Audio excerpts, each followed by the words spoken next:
ஓம் சக்தி.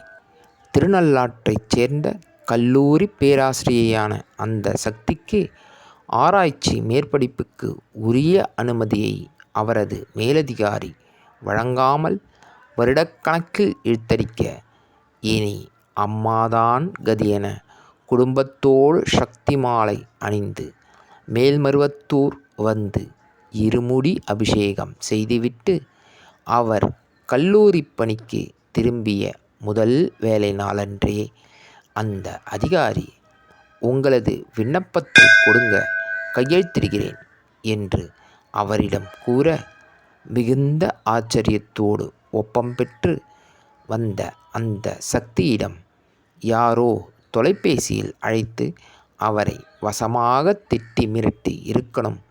அதுதான் இந்த மனமாற்றம் என்று சக பேராசிரியர் ஒருவர் கூறினார் என்றால், தன்னையே கதியென்று நம்பி வந்தவரின் வேண்டுதலை விரைந்து நிறைவேற்றித் தரும் மகத்தான தெய்வமல்லவோ நமது பங்காரு அம்மா. ஓம் சக்தி.